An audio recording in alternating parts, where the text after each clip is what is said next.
las manos de nuestro Padre Celestial. Únase conmigo para que sea el Espíritu de Dios el que pueda hablarnos en esta tarde. Mire, cada vez que nos exponemos a su palabra, es un privilegio porque es como esa lluvia que ahora mismo está cayendo sobre El Salvador, que cae sobre la tierra, sobre la hierba y va volviéndola cada vez más verde, ¿verdad? Los montes se visten, todo empieza como a florecer. Así es que así es la palabra de Dios también sobre los hijos de Dios. Cada vez que somos expuestos a ella, nos reverdece, nos rejuvenece, nos da vida, y esa vida en abundancia que Jesús vino para darnos a nosotros a través de la cruz del Calvario. Bien, Padre, en el nombre de Jesús, oro por cada uno de los que están conectados al otro lado, Señor. No puedo verlos físicamente, pero tú los conoces en espíritu, Padre. Tú sabes las necesidades que cada uno de ellos pueda estar atravesando. Oramos en esta tarde por cada corazón, por cada mente, por cada necesidad, para que al partir este pan, Señor, tú puedas hablarnos y sustentarnos. Te lo rogamos en el nombre del Padre, del Hijo y del Espíritu Santo. Amén. Amén. Bienvenidos. Quiero contarles que hoy vamos a hacer un paréntesis sobre el tema que hemos estado estudiando durante todo este tiempo atrás. Hemos estado hablando de que su esposa se ha preparado, y a la verdad, amados, que toda la Biblia trata de la preparación, trata de Cristo Jesús y de la futura esposa del Cordero de Dios, ¿verdad? Pero hoy vamos a hacer un paréntesis porque ya pronto vamos a dar inicio a un nuevo estudio de otro de los personajes de la Biblia.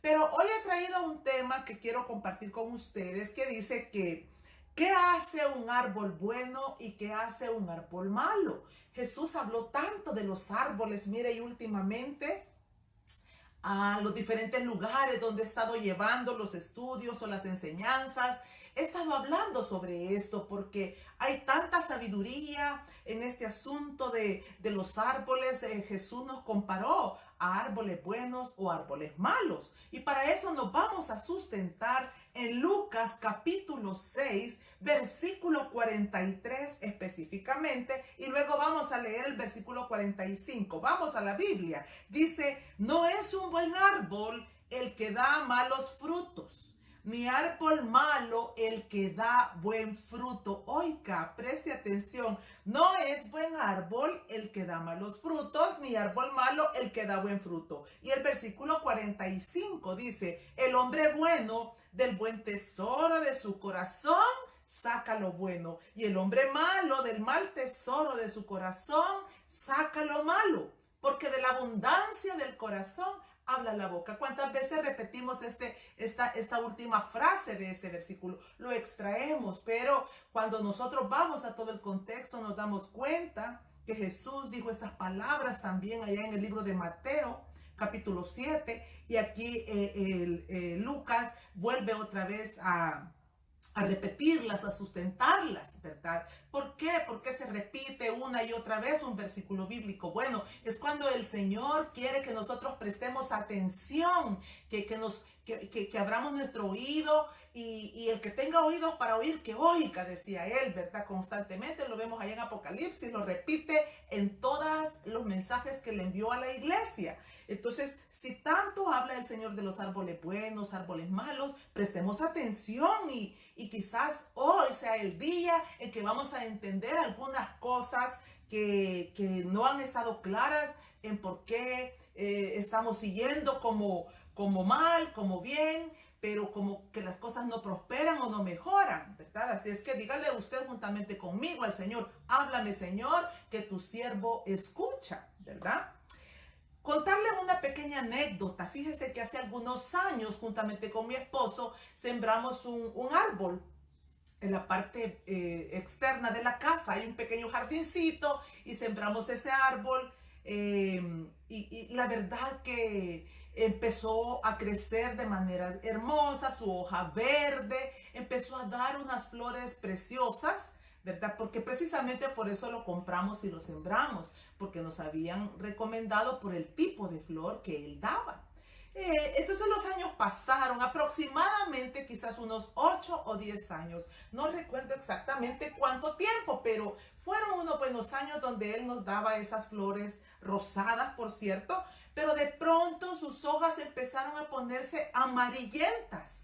Y bueno, lo fumigamos, venía el jardinero eventualmente para limpiarlo y digámoslo así, para despiojarlo, ¿verdad? Quiero usar ese término porque sabe que muchas veces los árboles se llenan como de una cosita blanca, ¿verdad? Entonces se tomaba el tiempo hasta de limpiarlo, hasta ese grado él había llegado, pero bueno, no se descubría qué era lo que le estaba generando realmente que las hojas amarillas y había dejado de florear.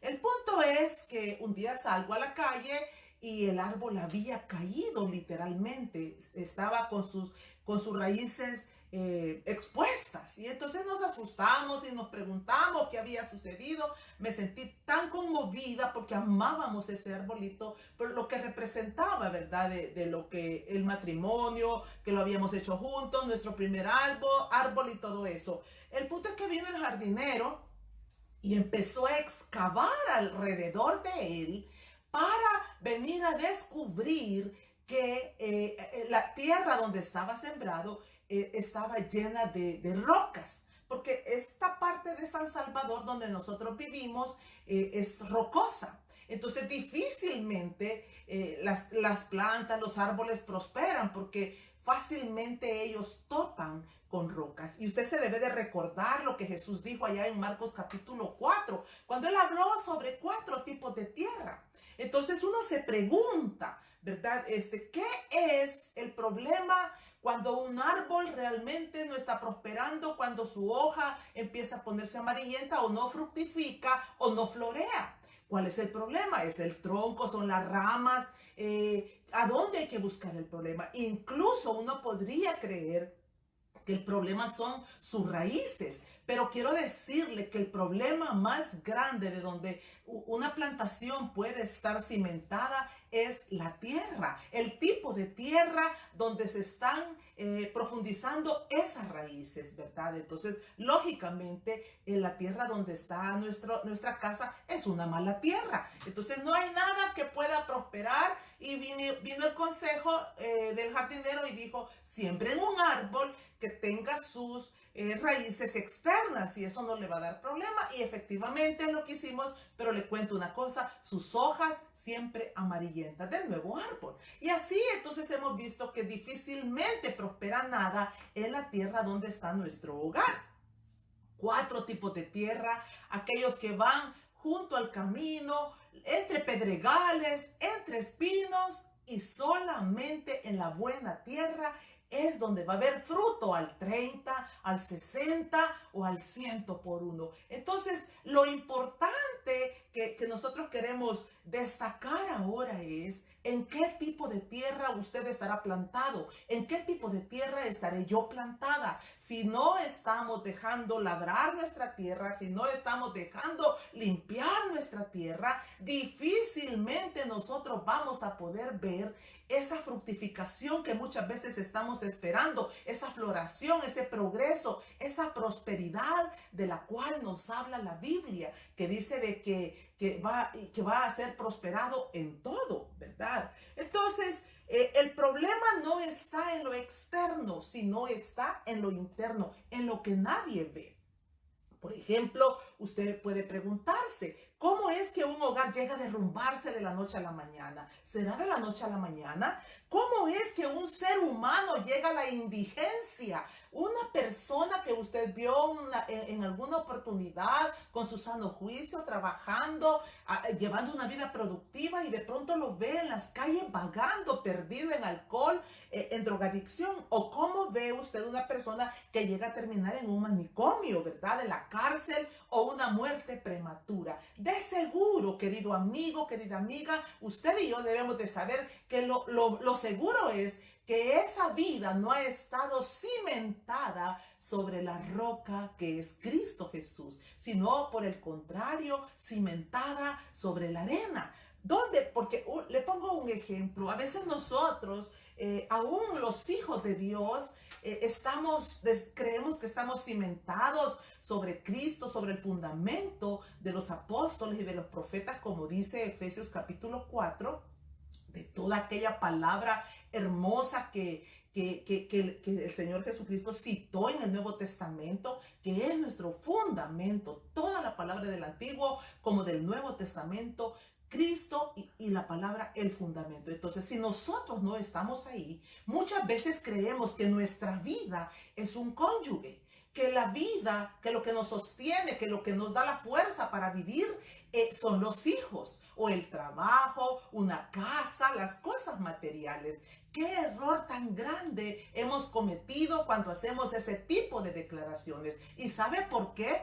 Porque difícilmente hemos comprendido en el espíritu que quien nos da la vida y la fuerza para poder sobrevivir es Jesucristo, el árbol de la vida eterna. Entonces, ha sido un error cuando yo digo que la razón de la vida son mis hijos. Eso es muy común entre las madres. ¿Qué me da la fuerza para seguir trabajando y para seguir adelante? Mi familia, dicen las personas. Error, ¿verdad? Porque eso solo evidencia, y a veces es por falta de conocimiento, repito, no es porque no nos lo hayan predicado, porque no nos lo hayan enseñado, sino porque hemos hecho caso omiso de que nuestro árbol, porque Jesús nos asemeja a esos, árbol bueno o árbol malo. El árbol bueno da buen fruto. Entonces, ¿qué hace un buen árbol y qué hace un mal árbol? La tierra donde está cimentada. Mire, la depresión, los suicidios, la venganza, el odio, la envidia, el egoísmo, la falta de perdón y todos esos males oscuros de los que nosotros traíamos en el alma, solo son producto de estar cimentados sobre la arena, ¿verdad? No sobre la roca, porque una mujer, un hombre que está cimentado sobre la roca, sobre la tierra santa, digámoslo así, del Cristo de la gloria, está absorbiendo la santidad, la pureza, está absorbiendo el arrepentimiento, la convicción de pecado. Es decir, que estás en los atrios del Señor, succionando todo lo bueno, todo lo puro, todo lo santo, todo lo amable. Y eso te va transformando en tu manera de cómo van creciendo tus ramas, de cómo se van desarrollando tus hojas y cómo se va desarrollando tu floración y tu fructificación. Entonces, sobre la arena o sobre la roca, que es Cristo Jesús, que representa la tierra perfecta, la tierra idónea, ¿verdad? El Señor dice, oiga lo que dice el Señor allá en el Salmo 92:12. Y de esto es básicamente de lo que vamos a hablar. Dice que el justo florecerá como la palmera, ¿verdad? Y menciona al cedro del Líbano y menciona a la palmera. Pero nosotros hoy vamos a hablar de 3 características que tienen las raíces de la palmera. Porque fíjese que aunque ella es sembrada en arena, en el desierto prácticamente, tiene 3 características dignas de ser imitadas. Por eso en el Antiguo Testamento, aquí en el libro de los Salmos, vemos cómo David lo citó por inspiración divina. Y el Señor dice, el justo florecerá como la palmera. Entonces hay que estudiar un poco. Si queremos llegar a ser un buen árbol, entonces estudiemos estos principios, porque la palmera tiene muchísimas características que nosotros podríamos tomar para nuestra vida, porque desde el momento en que el Señor la dejó aquí en la palabra, es porque hay una enseñanza divina que hay que escudriñar, que hay que inquirir para extraerla, para vida nuestra, para la mejoría de nuestra vida, para la gloria de Dios.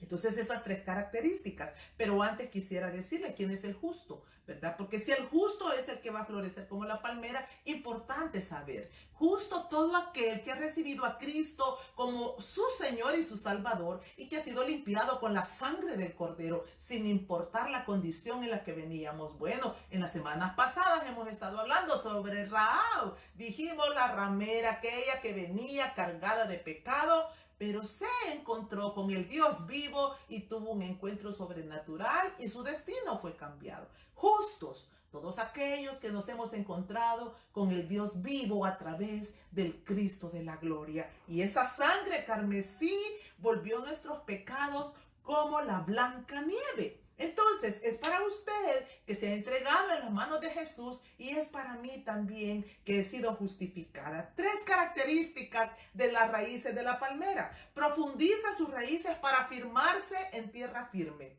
Número 2, busca humedad para su sustento personal. Y número 3, se desarrolla hasta crear un enjambre. Enjambre es como un nudo, ¿verdad? Vamos a hablar de cada una de ellas. Veamos la primera. Profundiza sus raíces sobre la arena movediza hasta encontrar tierra firme. La palmera tiene esa característica. Ella no descansa hasta profundizar. Generalmente se siembra en las playas, si usted la ha visto, es donde es más común verlas, y en los desiertos, ¿verdad? Y también donde hay una palmera siempre se va a encontrar agua. Vamos a verlo más adelante, pero lo primero que ella hace es profundizar hasta encontrar la tierra firme, porque ella sabe que si se queda sobre la arena está perdida, porque sobre la arena no hay nada que pueda subsistir. Todos esos árboles que usted ve en los desiertos han profundizado sus raíces. De otra manera, serían desarraigados de una forma como fácil, con un viento, una tormenta los botaría. Y Dios le dio esa característica a la palmera de ir a lo profundo. Pero aquí viene la enseñanza para usted y para mí. ¿Cómo podemos nosotros profundizar nuestras raíces en tierra firme? ¿Qué significa eso para usted, para nosotros los justos, para los cristianos? Es decir, que si nosotros estamos arraigados de la familia, que si estamos arraigados de cosas terrenales, de cosas superficiales, tarde o temprano vamos a sucumbir. Repito, ¿cómo cae un matrimonio? De seguro que ese matrimonio que cayó, sus cimientos, sus raíces nunca estuvieron en tierra firme, en tierra buena, en tierra santa, sino que estuvieron en lo superficial, como por ejemplo cuando se dice un hombre y una mujer, te amo, pero ¿qué clase de amor? ¿Será el amor de 1 Corintios 13 o será el amor humano que se quiebra y se desquebraja con tanta facilidad? Cuando las raíces no han profundizado en Cristo y en su palabra, de seguro que ese amor se va a desquebrajar. Vamos a ir a 1 de Pedro, capítulo 3, versículo 18, y aquí vamos a ver qué es eso de crecer y llegar a tierra firme para nosotros poder ser sostenidos como individuos, como hijos de Dios, como matrimonio, como familia, en amistades, en relaciones de trabajo. ¿Cómo puedo yo volverme una mujer, un hombre firme, inamovible, inconmovible? Tengo que dejar que mis raíces profundicen. Primera de Pedro, capítulo 3, versículo 18. Mire qué hermoso lo que nos enseña. Dice, antes bien, creced en la gracia y en el conocimiento de nuestro Señor y Salvador Jesucristo. Pedro, el apóstol, nos manda aquí, porque estos son mandamientos, estas no son sugerencias. Para usted que es un justo a través del Señor Jesús y yo igual, entonces esto es un mandamiento. Dice, antes de todo, crezcan en la gracia y en el conocimiento del Señor Jesucristo. Fíjese, ¿qué es esto de crecer en la gracia? ¿Verdad? Porque nosotros lo podemos oír, pero si no nos detenemos para escudriñarlo un poquitito, vamos a quedar quizás igual, ¿verdad? Pero la gracia es una palabra que se menciona tantas veces a través de la salvación. Por gracia sois salvos. Y a veces nos quedamos con solo ese poco conocimiento. Pero usted y yo debemos de saber que la gracia es una virtud en la que debemos de crecer los justos. Por eso Pedro, que lo sabía muy bien, que tenía que crecer en la gracia, nos lo manda aquí a través del Espíritu de Dios. Crezcan en la gracia. Bueno, ¿qué es crecer en la gracia? Le defino la palabra gracia, además de ser un regalo divino. También dice que es la influencia divina de Cristo sobre el corazón del hombre y el reflejo en su diario vivir. Oiga esto, la influencia divina de Cristo. Entonces, un hombre, una mujer que está creciendo en la gracia y que está llevando sus raíces a tierra firme, está creciendo en la influencia que Cristo ejerce sobre él o sobre ella a través del conocimiento de la palabra. La influencia del Señor Jesucristo. Dime con quién andas y te diré quién eres. Un hombre que está caminando con Cristo, una mujer que está caminando con Cristo, de seguro que va a reflejar esa gracia de Jesús. Y en su diario vivir se va a ver la influencia de cómo actúa, cómo habla, cómo acciona en sus relaciones interpersonales dentro de su hogar. La influencia divina, ¿verdad? Esa es la gracia. Y quiero ponerle un par de ejemplos de personajes bíblicos.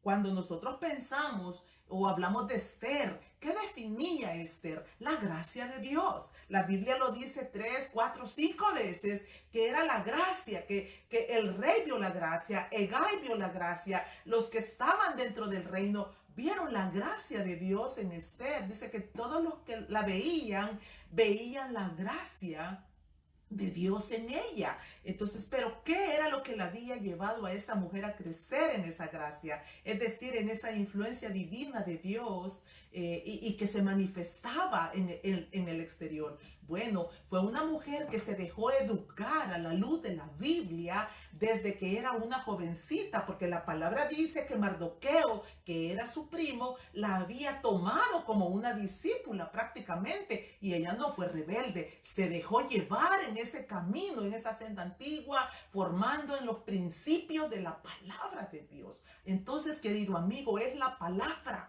es la influencia divina del evangelio lo que nos llena de esa gracia preciosa que nos hace que se abran las puertas por la misericordia de Dios. Pero es la gracia, esa influencia que va creciendo y desarrollándose, ¿verdad? También lo vemos en María, la madre de Jesús. Cuando usted va a Lucas 1:30, oiga lo que le dijo el ángel a María, le dijo, entonces el ángel le dijo, María, no temas, porque has hallado gracia delante de Dios. Oiga, ¿por qué María había hallado gracia? Igual, la Biblia la representa como una mujer humilde y lo podemos ver en ese capítulo 1 de Lucas. Podemos ver que ella no era una mujer de muchas palabras, sino que estuvo más pronta a oír, a prestar atención a la revelación que se le estaba manifestando en ese momento, que empezar a preguntar y averiguar, sino que estuvo dispuesta a bajar su cerviz. Bueno, dicen algunos estudiosos de la Biblia que ella fue la primera en convertirse al Cristo de la gloria, porque cuando ella baja su cabeza y dice, hágase en mí conforme a tu voluntad, ahí en ese momento ella está aceptando la voluntad de Dios, la voluntad del Cristo que iba a llevar dentro de su vientre. Entonces, todos esos elementos de la humildad, de dejarnos enseñar, de dejarnos educar, de podernos detener en el diario vivir y sentarnos. Mire, le doy un consejo.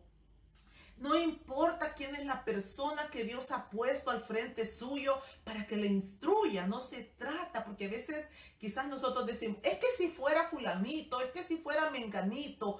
Hay un tiempo para todo. El Señor muchas veces usa personas muy sencillas para que nos enseñen, para enseñarnos, porque hay una escuela implícita y se llama la escuela de la humildad, que no es fácil definitivamente, ¿verdad? Pero vemos ahí a Esther, vemos a María, que estaban llenas de la gracia de Dios por causa de la obediencia, de la sujeción, de dejarse enseñar y dejar que ser llevada de la mano como niños, porque así fue llevada Esther, y así vemos también la vida de María, que fue guiada por el Espíritu de Dios. Y Romanos 8:14 dice que todos los que son guiados por el Espíritu de Dios, estos son hijos de Dios. Y estas mujeres fueron guiadas por el Espíritu de Dios. Eso es lo que te llena de gracia, eso es lo que te corona de favores y de modo que te vas rejuveneciendo como las águilas. Pero también ¿Qué diremos del Señor Jesucristo? Cuando vemos en Lucas 2:52, la Biblia es específica y dice, y Jesús crecía en sabiduría, en estatura y en gracia delante de Dios y de los hombres, porque esa influencia divina del Señor Jesucristo que nos hace ir echando esas raíces en tierra firme, no nos hace aceptos y nos da esa gracia solo delante del Padre, sino también delante de las personas que están alrededor de nosotros. La gracia es no sé qué porcentaje, no me atrevo a decir la importancia que tiene para el Hijo de Dios. Y es eso lo que nos va a hacer echar esas raíces profundas. Cuanto más el conocimiento de quién es Cristo. ¿Cómo puedo yo saber quién es Cristo? Vamos a los 4 evangelios. Allí ellos nos hablan, toda la Biblia nos habla de Jesús, pero cuando yo voy a Mateo, Lucas, Marcos, Juan, puedo ver con claridad cómo Él se compadecía, cómo Él se detenía por los pobres, cómo se detenía por los menos, por los débiles, ¿verdad? Por lo vil y menospreciado, por los gentiles. Mire, Jesús siempre estuvo ahí para compadecerse. Entonces, ¿qué podemos nosotros aprender en los evangelios? Bueno, aprender de la obediencia, sujeción, humildad, de la humillación del Cordero, de su respeto, del silencio, de cómo Él vino a esta tierra a cumplir la voluntad de su Padre Celestial. Entonces, ¿qué nos ayuda a nosotros llegar a esas raíces? No son las emociones, siempre voy a decirlo, voy a procurar decirlo en todos los momentos en que el Señor me permita predicar y enseñar. No son las emociones. No son aquellas frases que de pronto encontramos ahora en las redes sociales, como cuando dice cielos abiertos, o cuando dice, ay, el Señor este día te resuelve todos tus problemas. Nada más falso. Yo me pregunto, ¿en qué está el cimiento de estas personas? De seguro que su cimiento está en un vacío corazón, en un corazón que no conoce las escrituras. Y hay un montón que igualmente no conocen las escrituras y se dejan arrastrar por toda esa palabrería vacía, vana. Porque lo que no es bíblico es vano, es decir, el centro está podrido, no te va a llevar a ningún lugar. Pero cuando tú creces en la gracia y creces en el conocimiento de quién es Jesús, qué vino a hacer a la cruz, qué es la cruz, por qué murió, por qué resucitó, dónde está ahora, qué espera Él de ti y de mí, entonces eso nos va a ir haciendo cada vez más firmes y más férreos en nuestro caminar. Bien, veamos la segunda característica. La primera, voy a pasar examen al final. Yo quiero que usted deje ahí sus comentarios de lo que Dios pueda estarle hablando a su corazón. Ya dijimos, la primera es que profundiza sus raíces hasta encontrar tierra firme. Vea la segunda, busca humedad para su sustento. Las raíces de la palmera no descansan. Además de buscar tierra firme, es con un doble propósito. Ella busca agua para sustentarse y para sobrevivir. Lo dijimos al principio, ella es plantada en lugares áridos, entre la arena, en lugares desérticos, donde no hay nadie quien va a estarla regando, tiene que esperar el invierno. Pero imagínense, si se quedara esperando el invierno, moriría de sed, ¿verdad? Pero no, ella no se queda cómoda, quieta, sino que trabaja hasta encontrar agua para su sustento, pero no solo para su sustento. Oiga qué cosa más maravillosa. Ella también hace que esa agua, como una bomba, como una motobomba, hace que el agua también suba a la superficie. Donde está una palmera, siempre habrá agua. ¿Cómo así? Bueno, donde hay una palmera, las personas podrían excavar y encontrarán agua. Su tallo está lleno de agua. ¿Cómo cree usted que el fruto que ella produce llega a llenarse de agua? Es toda el agua que ella está extrayendo y eso la lleva a ser tan fructífera, no solo a florecer, porque es hermosa la floración de la palmera. ¿La ha visto usted? Todos aquellos gajitos que vienen con unas como chibolitas. Es una cosa hermosa, de verdad, observar el fruto de la palmera. Pero cuánto, la floración, pero cuánto más su fructificación. ¿De dónde sale toda esa agua de los cocos? Del agua que ella está bombeando permanentemente.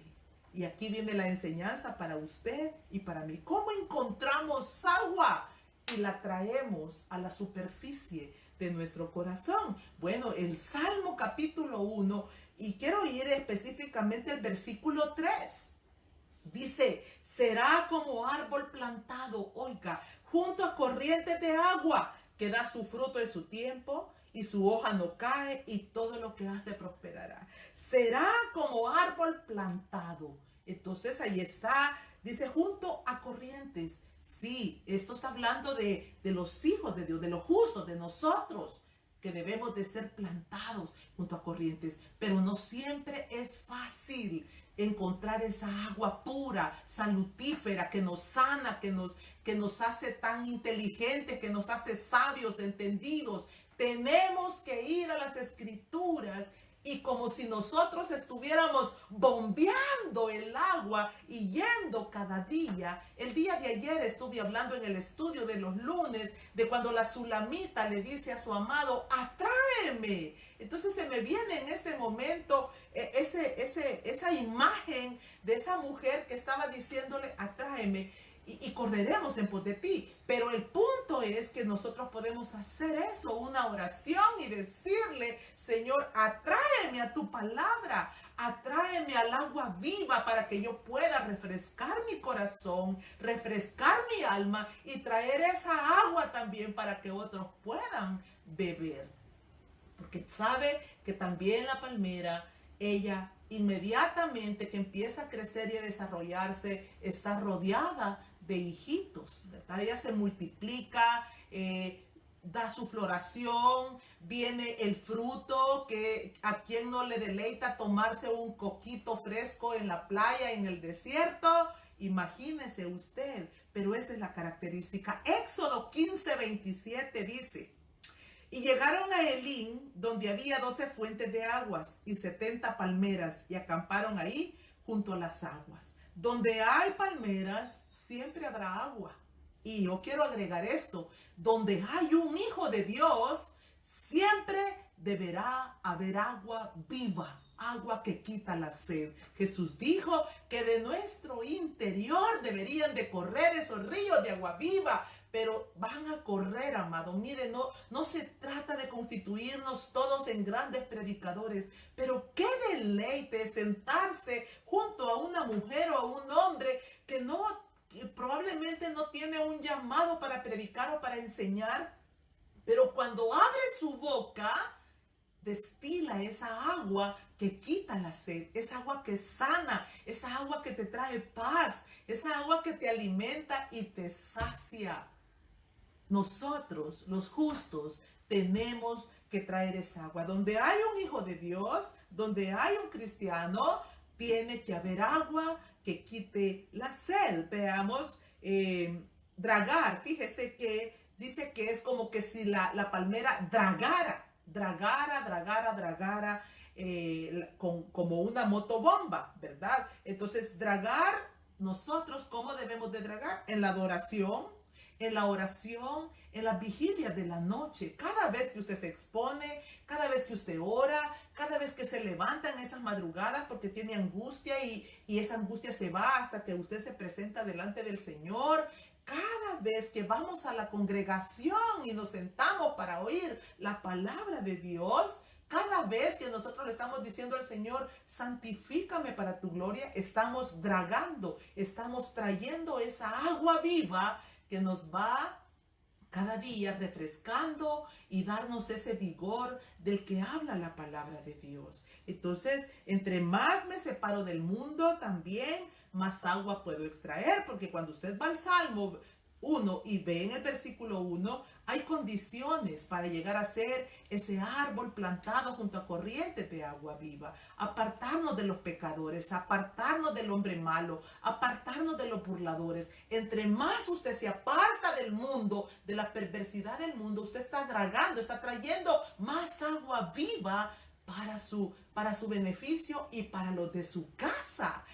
No hay nada más hermoso, creo yo, para un esposo, una esposa, para los hijitos, que llegara a ese hogar, imagínense, y encontrar agua fresca, agua que alimenta, y que usted dice y pregunta: ¿cómo te fue? Contame cómo estuvo tu día. Pero usted tiene una actitud de paz, tiene una actitud de gozo. ¿Cómo es posible cuando vamos para traer esa agua? ¿Se recuerda cuando estuvimos hablando de Rebeca? Bueno, los que llevan la secuencia del estudio, estuvimos hablando de Rebeca, que cuando llegó Eliezer para que le diera de beber, y ella no solo le dio agua a él, sino que dicen los estudiosos que fue probablemente 60 veces al pozo para sacar agua y poderle dar de beber a los 10 a sus 10 camellos. Entonces eso es como dragar, como ir con una bomba y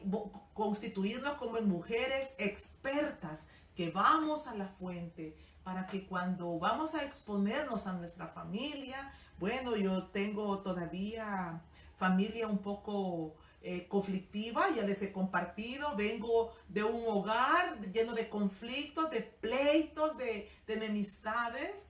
Y todavía hay una parte que no ha sido regenerada, digámoslo así, a través de la palabra, no ha sido transformada, ¿verdad? Como dice Pablo en Romanos capítulo 12, versículo 2, renovar nuestro entendimiento. Entonces hay una parte de la familia, entonces hay ocasiones en que tengo que ir para hacer las diligencias con algunos de ellos o tener algunas actividades. Bueno, me tomo mi tiempo de venir delante del Señor y pedirle la gracia y pedirle de verdad, de todo corazón, que llene mi alma de esa agua viva, para poder marcar la diferencia en esas reuniones, y que la gente pueda ver que tú eres un árbol plantado junto a corrientes, porque ahí se expone tu hoja, ahí se expone tu fruto, ahí se expone la floración. Cada vez que estamos interactuando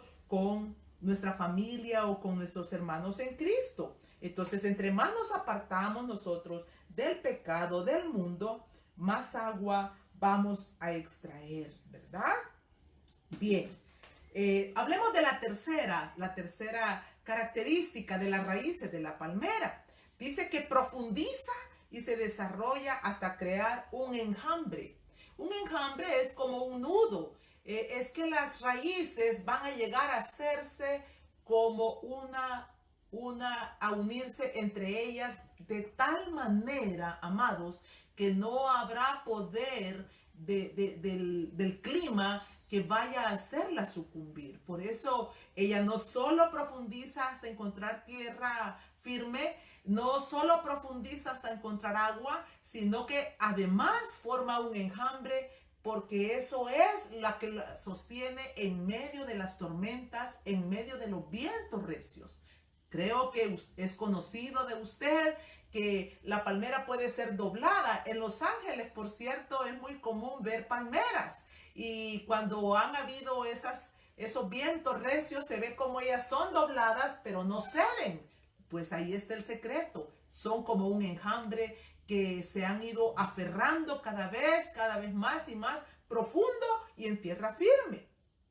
¿Cómo creamos nosotros el enjambre espiritual? Bueno, ya vimos cómo nosotros podemos crecer hasta llegar a tierra firme. Ya vimos también cómo nosotros podemos llegar a constituirnos en esas raíces que encuentran el agua de vida eterna. Y ahora veamos cómo podemos llegar a ser también como un enjambre en nuestras raíces, de tal manera que vengan esos vientos recios y tu matrimonio pueda permanecer firme, porque está bebiendo del agua de la vida eterna. Y además se ha formado un enjambre en la palabra, en las promesas eternas del Dios vivo. Es la palabra la que forma ese enjambre de tal manera que el mundo puede decir cualquier cosa, tus amigos pueden decir cualquier cosa, incluso los hermanos en Cristo pueden venir para decirte lo que ellos crean que es lo correcto, pero cuando tú has formado ese enjambre en tu mente, en tu alma, en tu corazón, en tu vientre, no hay poder humano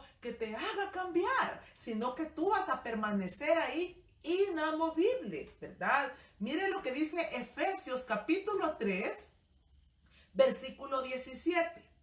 Para que habite Cristo por la fe en vuestros corazones, a fin de que, arraigados y cimentados en el amor. Para que habite Cristo por la fe en nuestro corazón, arraigados y cimentados en el amor. Una de las características de formar un enjambre para la palmera, ya lo dijimos, para nosotros los justos, para nosotros los hijos de Dios, es a través de estar arraigados y cimentados en el amor de Cristo. Lo dijimos al principio, en que estás arraigado, en que estás cimentado, en que has formado tu enjambre. En la familia estás sobre arena, en el trabajo estás sobre arena, en las cosas terrenales que has logrado obtener a costa de los sacrificios que has hecho, estás sobre arena. Pero si estamos formando ese enjambre en el amor de Cristo, ten por seguro que ni la vida, ni la muerte, ni lo alto, ni lo profundo podrá separarte del amor de Cristo. Porque las situaciones difíciles van a venir, son inevitables. No podemos nosotros ignorar que estamos terminando el año, pero aún no sabemos si van a haber cosas difíciles que vamos a tener que atravesar. Claro, todos queremos aferrarnos de las promesas y creer que todo va a estar bien, que todo va a ir bien. Y claro que sí, el salmo que acabamos de leer, el Salmo 1, dice que todo lo que haga, ese árbol que está plantado junto a corrientes de agua, todo lo que haga va a ser prosperado. Pero eso no significa que en medio de esa prosperidad espiritual, material y de todo, de familiar, van a haber crisis económicas, malas noticias, situaciones adversas que nos van a conmover. Pero ahí viene el punto. Cuando has formado ese enjambre, pueden venir las noticias más tristes, y yo lo he visto en algunos de mis hermanitos en Cristo. He visto situaciones, lo he visto en mi vida, pero no quiero hablar de mí, quiero hablar de otros ejemplos que el Señor me ha mostrado y que yo misma me he preguntado, ¿podría yo soportar un golpe semejante? Pero esta es la respuesta. Son hombres y mujeres que han formado un enjambre en el amor de Cristo. No lo han cimentado en sus hijos, no lo han cimentado en su cónyuge, no lo han cimentado en las cosas terrenales, sino en el amor de Cristo Jesús. ¿Qué es estar arraigados y cimentados? ¿Qué es formar ese enjambre? Bueno, el amor cubre multitud de pecados. Entonces, cuando nosotros estamos siendo arraigados y cimentados, cuando estamos formando ese enjambre, nosotros empezamos a pasar por alto las ofensas de todas aquellas personas de nuestra familia como de los que están alrededor de nosotros. Podemos molestarnos, enojarnos, fastidiarnos un momento, pero al final el amor de Cristo es tan grande dentro de nuestro ser por ese enjambre que vamos formando, que aprendemos a ir cubriendo multitud de pecados. Además, el amor ya no es un amor hipócrita, fingido, porque como dice Romanos 12:9, que nuestro amor debe de ser sin fingimiento. Entonces ya no es un amor fingido, falso, sino que se va volviendo un amor genuino, que cuando tú le dices a las personas que Dios te bendiga y que les amas en el amor de Cristo, es el amor genuino de Cristo Jesús. Eso es arraigados y cimentados, es decir, formando un enjambre inconmovible. El amor de Jesús se vuelve tan inconmovible en tus raíces que te va a hacer permanecer cualquiera sea la situación que vayas a atravesar, ¿verdad? Y también vas a ver ese amor, como dice 1 Corintios 13:10, que no le hace mal al prójimo. Por el contrario, siempre va, aunque tengas la tendencia de pagar mal por mal, pero el Espíritu Santo que te guía y que está formando ese arraigo, ese cimiento, no te va a dejar que pagues mal por mal, sino que por el contrario, vas a pagar bien por mal, como nos lo enseñó nuestro hermano Pablo. Y como dice 1 Corintios 13:10, el amor no hace mal al prójimo. A todos, aún con el que duermes, con el que vives, con tus padres, tus hermanos, los que están más cercanos. No le vas a hacer mal, porque el amor de Cristo está arraigando y cimentando. Y también dice 1 Corintios 13:1, y ahí está en todo el capítulo 13, la mayor definición de lo que es el verdadero amor. Dice Pablo: si yo hablo en lenguas y no tengo amor, vengo a ser como un símbolo que retiñe. Entonces nosotros necesitamos ir a esas profundidades de la tierra a través de la gracia y el conocimiento de Cristo. Necesitamos dragar el agua, traer el agua viva. ¿A través de qué? De estar yendo a la palabra de Dios, apartándonos menos del mundo, más de Cristo. Donde hay una palmera, debe de haber agua. Donde hay un hijo de Dios, tiene que haber agua viva, agua que quite la sed. Cuando nosotros vemos en el Salmo 1, que ya lo dijimos, menos del mundo, más de Cristo, y nos vamos volviendo esos árboles con hojas verdes y que su fruto no cae. Y aquí la tercera, nos volvemos como nuestras raíces un enjambre, cimentados en el amor de Cristo Jesús. Y no hablamos de un amor humano, ¿verdad? Un día de estos estuvimos hablando con unas mujeres, porque alguien dijo por ahí, bueno, que ella había dicho abiertamente en un estudio que ahora su esposo tenía un segundo lugar, que su corazón había sido consagrado verdaderamente para Cristo, y que ella recibió una crítica de parte de un familiar y le dijo: no digas eso públicamente porque eso puede traerte consecuencias con tu mismo esposo. Entonces el problema es que nosotros no hemos entendido que todo lo que somos, todo, nuestra mente, corazón, alma, porque el primer mandamiento de la ley de Dios, donde Jesús resume todos los primeros 4 mandamientos de la ley, lo resume en uno. Y dice: amarás al Señor tu Dios. Y dice de qué manera: con toda tu mente, con todo tu corazón, con toda tu alma, con todas tus fuerzas. Entonces, ¿qué significa eso? Que Dios tiene que tener el primer lugar por sobre todo lo que tienes aquí en esta tierra, incluyendo a tu cónyuge, incluyendo a tus hijos, incluyendo todas las pertenencias materiales.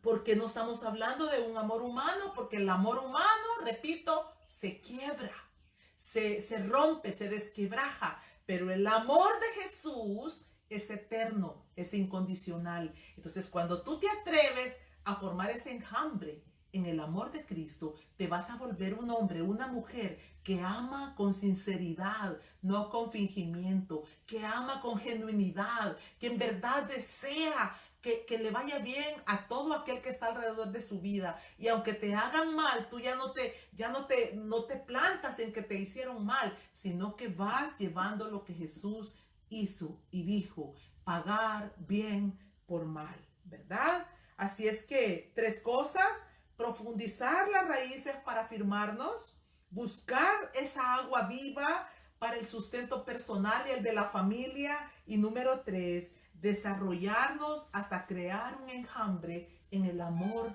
de Cristo. Yo te invito a que te sientes en tus discipulados, a que te sientes ahí el día que te congregas. Uno de las enseñanzas que siempre le estoy dando a los hombres y mujeres que llegan a nuestros estudios, que llegan a nuestros discipulados, es: no vayas al culto con las manos vacías. Lleva tu Biblia, lleva un cuaderno, lleva un lápiz y vuélvete una persona diligente que toma nota de todo lo que el Señor le va hablando a través de las enseñanzas. Y ahí tus raíces van a estar siendo remojadas y van a estar siendo también desafiadas a ir más profundamente en búsqueda de esa agua divina. Yo te invito en esta tarde. Vamos a dejar hasta ahí, ¿verdad? Porque quiero que te quede ese pensamiento. El justo florecerá como la palmera. Tú eres el justo. Tú que has estado conectado ahí durante toda esta tarde, estos 50 minutos, eres el justo. Eres aquel que ha sido limpiado con la sangre del Cordero. Entonces no puede haber un justo en el reino de Dios que no florece, que no fructifica y que no se está desarrollando. Te invito, estamos por terminar el año. Pregúntate, ¿cuánto ha florecido? ¿Cuánto fruto estás produciendo? ¿Cuánto tus raíces han ido a esa tierra firme? De tal manera que han venido las situaciones adversas y te han movido. Has sido conmovido, pero estás ahí firme en Cristo Jesús y en su palabra. Padre, en el nombre de Jesús, bendecir a cada uno de tus hijitos. Bendecirles con el amor a tu palabra, con esa sabiduría, Señor, que nosotros adquirimos a través del conocimiento de quién eres tú, porque tú eres la sabiduría, tú eres el principio de la sabiduría, Cristo Jesús. Tú eres, Señor, el más sabio de los sabios, el más hermoso de los hermosos, el que se llenó de la gracia, esa gracia que se derramó sobre nosotros. Hoy insto a cada uno, Señor, de tus hijitos, de tus justos, a que se aperciban y se atrevan a ir para dragar esa agua, buscar el agua viva para su sustento y para todos aquellos que están alrededor de su vida. Que nos formemos como un enjambre inconmovible, inamovible, Señor, y poder permanecer en los tiempos buenos como en los tiempos malos. Yo bendigo a cada uno, Señor, para que vayan y sean desafiados y puedan tomar esta enseñanza de tus labios, de tu corazón, para el corazón de ellos. Gracias, Padre, gracias, Hijo, gracias, Espíritu Santo. Señor, gracias. Amados, próximo martes, si Dios así lo permite, 4 de la tarde, hora del Salvador, 3 de la tarde, hora de California. Pronto estaremos con un nuevo estudio, así es que aquí los esperamos con los brazos abiertos. Gracias, Lolita, que el Señor le bendiga y Dios bendiga también este medio. Gracias, hermana Lorena, por estarnos ayudando ahí a postear todas las notas. Dios te bendiga, hermana.